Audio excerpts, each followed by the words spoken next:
nakabuo ako ng konsepto parang pampelikula, batay sa mga nakita ko't naranasan ko habang lumalaki ako sa Cavite, na nakakita ako ng tao na paiba-iba ang kanyang personalidad, paiba-iba-iba. Nakaisip ako na ipakita ang paghahanap ng isang bata sa kanyang nawawalang ama dahil hindi hindi niya masyadong kilala ang ama niya dahil tinakas siya ng nanay niya papuntang Amerika. Kaya nabuo yung nabuo yung konsepto. Nag-usapan ni Roy Iglesias yung writer at nabuo yung kung paano gagawing pelikula yung konseptong yon. Basically na lang po, tungkol saan po ba yung Fatherland? Tungkol sa isang bata na hinahanap ang kanyang ama. Dahil namatay na ang kanyang ina at siya ay lumaki sa Amerika, gusto niyang makita at maramdaman ang pagmamahal ng kanyang ama.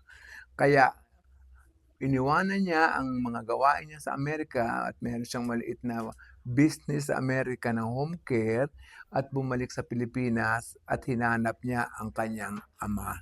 Sa kanyang paghahanap, nakita niya ang iba't ibang problemang kinaharap ng bayan. Agricultural problem, ang unang problema ng ama niya ay yung tungkol sa lupa na kanilang sinasaka. Ang kamag-anak niyang nakita niya doon, ang tiyo niya, kapatid sa ama ng tatay niya. Tapos yung biglang pagkawala ng tatay niya dahil napagbintangan pinatay yung isang taong masama ang trato sa mga magsasaka. Tapos biglang nawala at nabalita ang nasa Mindanao, naging Muslim naman. Hindi siya naniniwala. Iba ang pangalan ng tatay niya doon Fayez. Ang pangalan ng tatay niya ay, ano nga ang pangalan mo, Alan? Philip. So, naging Philip, mula Philip naging Fayez. Ngayon, nakita din doon kung saan napapunta si Fayez. Napapunta si Fayez sa rebeldeng Muslim. Makikita naman ang buhay ng isang rebeldeng Muslim. Napalaban na naman, nawala. Sumunod naman nagtatrabaho na siya sa isang mayor na Chino, inchik na mayor na nagdadala dito ng mga inchik na manggagawa, nagtitinda sa palengke, nagtitinda na walang mga papeles sa kanilang bayan.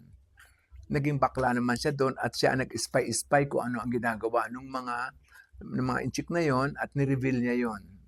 At nagalit sa kanya, ayun, may ginawang masama sa kanya, yung mayor na inchik.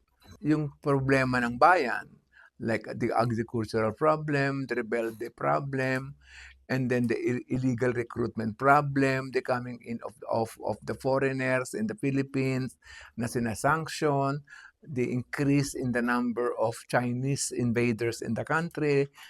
Nasa news lahat yun Kaya yun, socially relevant in that sense. Direk, alam naman namin lahat, ang dami niyo lang nagawang obra before. Ano po lang yung difference nitong Fatherland sa mga nagawa niyo before? The best? Hindi, difference na. Ano lang po Ang difference nito, ay ngayon lang ako gagawa ng isang karakter may 3 personalidad.